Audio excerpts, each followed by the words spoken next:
c'est les premiers que nous recevons en ce moment. Elles sont là depuis combien de temps à peu près? Elles sont là depuis 7 semaines.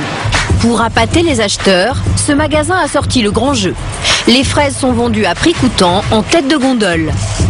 1,95 € la barquette de 500 grammes. Une opération séduction pour un fruit toujours très attendu. J'ai un garçon qui vient manger au midi, donc je vais lui faire plaisir avec une chantilly. Elles sont bien rouges et puis des fois elles sont moisies, donc là elles n'y sont pas. Et puis je crois qu'elles ont l'air belles. Je vais tenter mon coup. Hein. Eh ben je prends parce qu'elles me paraissent très belles et en plus elles sentent bon. C'est drôle, mais on est surpris à cette saison. Et à ce prix-là, on peut que les prendre. Des fraises bien rouges, bien parfumées, qui attirent le client avec des prix bas et en plein mois de février, ça n'étonne plus personne. Nous sommes même de plus en plus nombreux à vouloir manger des fruits d'été hors saison. Mais savons-nous vraiment ce qui se cache derrière ces barquettes de fraises? D'où viennent-elles exactement? Et surtout, dans quelles conditions sont-elles produites en pleine période hivernale? En France, produire des fraises toute l'année est impossible. Pour une raison toute simple, il ne fait pas assez chaud dans notre pays. Alors, pour comprendre d'où viennent les fraises à prix cassé qu'on trouve dans nos rayons, direction le sud de l'Espagne, en plein cœur de l'Andalousie, dans la région de Huelva. Sous nos yeux, un paysage totalement inconnu en France. Ces constructions qui reflètent le soleil, ce sont des serres en plastique. Elles s'étendent sur des milliers d'hectares, l'équivalent de la superficie d'une ville, comme Avignon.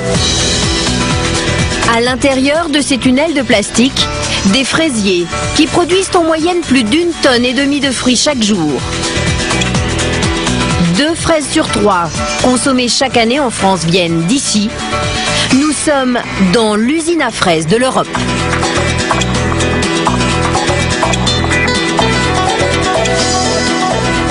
José Caceres en sait quelque chose. Cet ancien vendeur de fruits et légumes sur les marchés s'est lancé dans la fraise il y a 10 ans. Aujourd'hui, à 44 ans, il est l'un des plus gros producteurs du secteur. Son chiffre d'affaires, 3,5 millions d'euros par an. Et pour les affaires, il n'hésite pas à décrocher lui-même son téléphone. Là, ça fait 3 jours qu'on a un peu de chaleur. Hein. Le fruit a mûri un peu, donc si ça continue, on aura pas mal de fraises à la fin de la semaine. Hein. Mais pour vendre ses fraises, il doit rester au prix le plus bas possible. Car la concurrence est très rude entre les 2000 producteurs de la région. Dans son hangar, une vingtaine d'ouvrières préparent les commandes. Son objectif, c'est d'expédier chaque jour plus de 8000 barquettes de fraises à travers l'Europe. En Angleterre, en Italie et surtout en France. Celle-là, tu me la montes. Hein. Là, c'est de la caisse de 2 kilos. Ok, ça va? Tu me les inverses. Hein. T'as compris, ok? Tout ça, ça part pour la France? Oui, tout. Et dans combien de temps seront-elles dans l'assiette des Français? Demain, elles seront au niveau de Perpignan. Après-demain, à Nice. Ça ne sera pas vendu avant après-demain. Si on lui achète ses fraises partout en Europe, c'est parce qu'il arrive à les produire à 2,50 € le kilo. 2 fois moins cher qu'en France. Alors, comment fait-il pour casser les prix? Ce qui coûte le plus cher quand on cultive des fraises, c'est la main-d'œuvre. Il en faut beaucoup. Car ce fruit-là ne peut pas être ramassé par une machine. José emploie plus de 200 personnes en pleine saison. Et c'est là-dessus qu'il parvient à faire le plus d'économies par rapport au prix français. Ouais, fais gaffe avec les cols verts là. Hein. Tu les mets bien comme ça. Hein. Ces ouvriers sont payés en moyenne 950 € net par mois. C'est 30% moins cher que chez nous. Pour un travail tout aussi pénible. Sous serre, la température peut dépasser les 40 degrés. Mais le plus dur, c'est d'être courbé pendant des heures pour ramasser. À la fin de la journée, le dos fait un peu mal. C'est normal après avoir bossé plus de 6 heures. Et ils ont la pression. Chacun doit ramasser une trentaine de caisses de fraises dans la journée. Toutes les heures, un contremaître vérifie leur rendement. T'en as ramassé combien là 12 caisses jusqu'à maintenant. La marchandise est fragile et surtout très précieuse aux yeux de José. Alors, quand une ramasseuse renverse son chariot par accident, le patron voit rouge pour quelques cajots par terre. Il devient même très vite insultant. Ah putain, je savais pas qu'ici il y avait un tel bordel. Tu me fais chier, hein. Tu me fais vraiment chier, c'est pas possible. Hein. J'en ai vraiment ras-le-bol. Pour moi, le fruit, c'est précieux. Ça m'énerve vraiment d'en perdre comme ça, et que ça s'abîme. C'est comme si toi, ton enfant te tombait des bras, tu comprends? La fraise, pour José, c'est sacré, car c'est son gagne-pain. Et pour la produire à des prix toujours plus bas, il n'y a que le ramassage qui est artisanal. Pour le reste, cela relève plus de la technologie industrielle. Chez lui, tout est étudié pour faire pousser ses fruits avec le minimum de dépenses. À commencer par la facture d'eau. Car la fraise est un fruit qui boit beaucoup. Alors, pour économiser, José a mis en place un tuyau de goutte à goutte qui arrose chaque fraisier. L'eau et l'engrais arrivent par ce petit tube et sortent dans chaque rangée et nourrissent chacune des plantes tout le long. Mais ce n'est pas tout. La bande de terre sur laquelle poussent les fruits est recouverte d'une bâche en plastique. Une autre astuce pour moins consommer d'eau. Ce plastique, il permet de garder l'humidité du sol et il empêche les mauvaises herbes de pousser. Enfin, il a fait installer ce capteur d'humidité pour savoir précisément quand ses fraises ont besoin d'eau. Résultat, c'est 2 000 € d'économiser. Sa facture d'eau est aujourd'hui de 25 000 € par an. Mais pour obtenir ces rendements industriels, José a dû investir.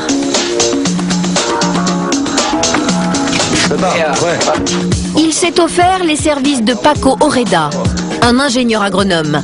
L'homme est un magicien de la chimie. Il sait comment doper la croissance des fraises pour les faire mûrir plus vite. Elles ont une bonne tête, celles-là, non? Oui, pour l'instant, tout va bien. Et José lui a donné les moyens. Il a investi 12 000 € pour mettre ses fraises sous perfusion 24 heures sur 24. Dans ces grands bidons, il y a tous les engrais chimiques nécessaires à cette culture intensive. On a le calcium. Il agit sur la fermeté du fruit, sur sa consistance. Le phosphore, lui, il agit sur le développement de la plante au moment de la floraison. Et il y a les micro-éléments, du fer, du manganèse, plusieurs composés chimiques, tout un cocktail complet de vitamines. Tout ce système injecte automatiquement dans les tuyaux de goutte à goutte le mélange survitaminé. Grâce à cette technique, José parvient à faire pousser ses fraises bien plus vite qu'elles ne le feraient naturellement. Et en plus grosse quantité. Chaque fraisier lui fournit 1 kg de fruits par saison. C'est 2 fois plus que chez les producteurs français. Mais en plus de ces engrais chimiques, les cultivateurs de fraises utilisent d'autres produits. Des produits dont on trouve des traces inquiétantes à quelques mètres seulement des exploitations. En pleine nature, des poubelles à ciel ouvert. Un peu partout dans la région, les producteurs se débarrassent des plastiques qui couvrent leurs serres. Mais ce que l'on trouve aussi dans ces décharges accessibles à tous, ce sont ces bidons, par dizaines, encore remplis pour certains, qui ne devraient pas se trouver là. Ils contiennent en effet des produits dangereux, à manipuler avec beaucoup de précautions. Des produits chimiques, utilisés pour la culture des fraises, ce sont des pesticides.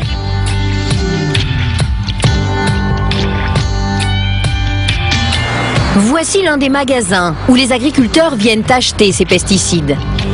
À l'intérieur, sur les étagères, tout l'arsenal nécessaire aux producteurs de fraises. Des produits qui permettent de lutter contre les insectes, de rendre la fraise plus résistante aux maladies ou encore d'augmenter sa durée de vie. Il serait impossible de s'en passer. C'est en tout cas l'avis de la plupart des cultivateurs, comme celui-ci, venu refaire ses réserves. Ça permet de rendre la fraise plus ferme pendant le transport pour qu'elle ne pourrisse pas. Et sans ça, on ne pourrait pas la transporter? Si, mais il se pourrait qu'elle n'arrive pas, qu'elle moisisse avant. Est-ce que c'est vraiment indispensable? Ah oui, c'est indispensable. Car la fraise est l'un des fruits les plus fragiles et les plus délicats à produire. José Caceres, notre cultivateur, ne fait donc pas exception à la règle. Il utilise aussi ce genre de produit. Mais il assure ne pas en abuser. Pour preuve, il a voulu nous montrer comment il contrôle lui-même la qualité de ses fraises avec sa technicienne. Chaque saison, il fait réaliser une dizaine d'analyses pour relever les traces de pesticides utilisés sur ses fruits. Normalement, la matière se dégrade au fur et à mesure que le fruit mûrit. Mais il se peut que parfois, il reste quelques traces. Voici le seul résultat d'analyse que nous avons pu voir. Et sur cette analyse, vous n'avez pas de traces de pesticides? Si, là, c'est un produit qui est utilisé contre l'araignée. Une seule trace donc sur cette analyse, celle d'un insecticide pour lutter contre les acariens. Si José se défend d'utiliser beaucoup de pesticides, c'est aussi parce qu'ils sont sur la sellette depuis quelques années. Trop de résidus de pesticides dans les fraises. Les pesticides sous surveillance. Risque sur la sécurité alimentaire.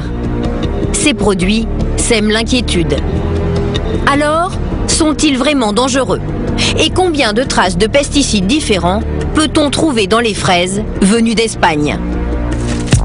Pour le savoir, nous avons acheté en France 3 barquettes de fraises espagnoles dans 3 magasins différents. Puis, nous les avons envoyées pour analyse au laboratoire cantonal de Genève, un centre spécialisé dans la recherche de pesticides sur les aliments. 4 jours plus tard, voici les résultats. Tous nos échantillons contiennent des traces de produits chimiques. Et il n'y en a pas qu'une seule, mais plusieurs dans une même barquette. 4, par exemple, sur le premier échantillon. Du chlorpyrifos contre les insectes, de l'iprodione contre la pourriture, du phènhexamide contre la moisissure et du triadiménol contre un autre champignon.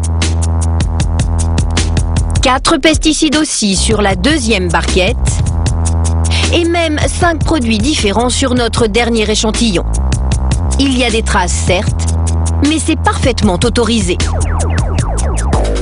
Car la réglementation européenne permet l'utilisation de pesticides pour la culture des fruits et légumes, à condition toutefois de ne pas dépasser certaines doses, des doses fixées très précisément pour chaque substance.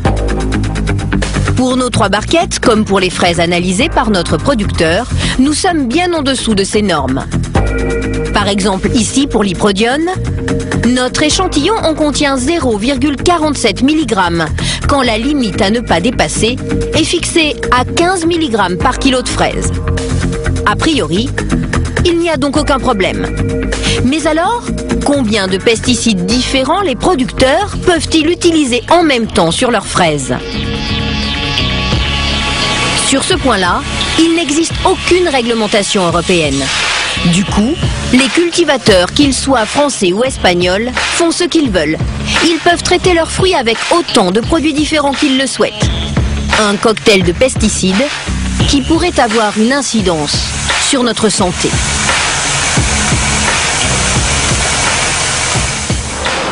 C'est en tout cas ce que pense un éminent professeur de médecine. Dominique Bellepomme est un cancérologue réputé de l'hôpital Georges Pompidou à Paris. Depuis 10 ans, il s'est spécialisé dans l'étude des effets des pesticides sur nos organismes, et notamment lorsqu'il y a accumulation de plusieurs produits. Selon lui, on sous-estimerait l'impact de ces mélanges. Nous lui avons soumis nos résultats d'analyse sur les fraises espagnoles.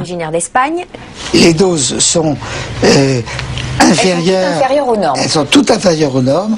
Malheureusement, ces petites doses-là vont venir s'ajouter à d'autres petites doses qu'on aura eues dans d'autres aliments, pas forcément des fraises, si vous voulez.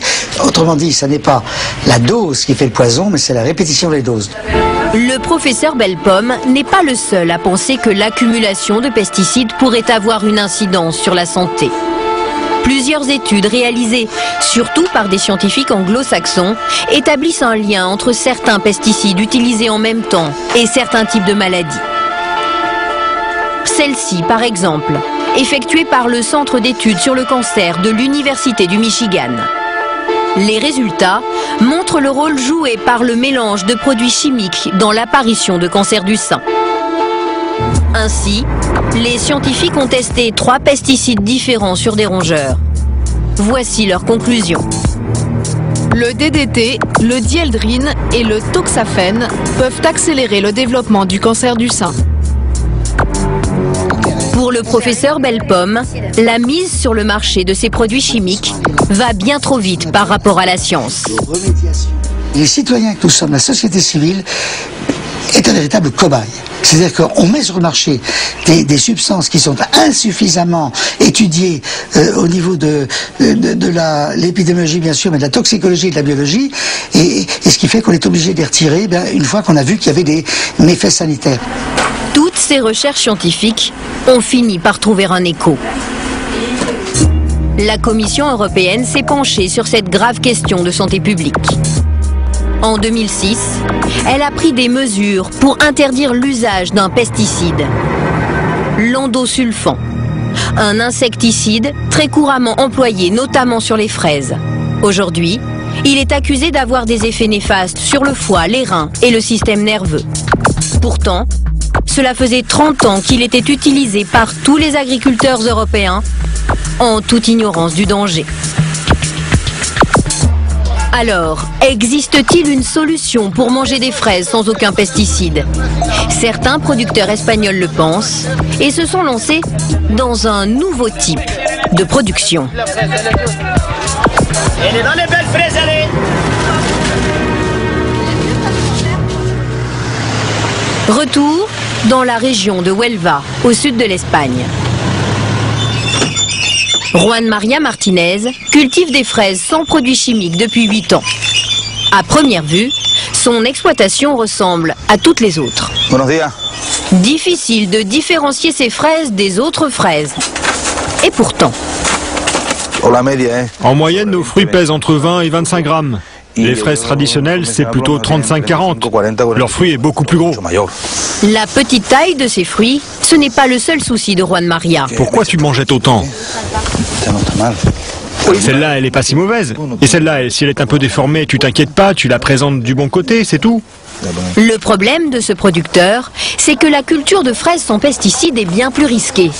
À la moindre maladie, il peut perdre une grosse partie de sa récolte. Alors, pour lutter contre les attaques en évitant tout produit chimique, il emploie une méthode bien plus artisanale.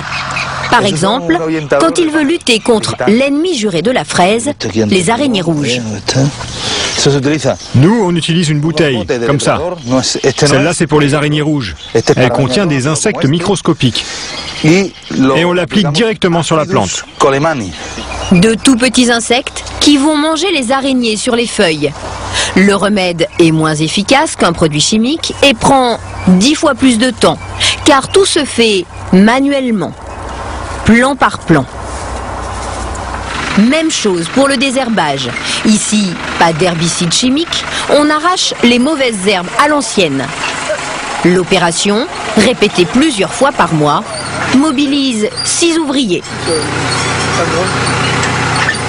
Dans une exploitation traditionnelle, il y a une charge de travail qui est inférieure de 40 à 50% à la nôtre. Il suffit de voir comment on vient d'enlever les mauvaises herbes avec une machine et plusieurs personnes. Et puis mes ouvriers ramassent moins de fruits, parce que la fraise bio est plus petite. Et donc le coût par kilo est beaucoup plus important. Pour une vingtaine de serres, il faut 5-6 personnes en agriculture classique. Nous, il nous en faut 9 ou 10. Un surcoût que Juan María répercute directement sur son prix de vente. Une fraise bio coûte 2 € de plus au kilo. C'est 50% plus cher qu'une fraise traditionnelle produite en Espagne. Ces fruits représentent aujourd'hui moins de 2% du marché.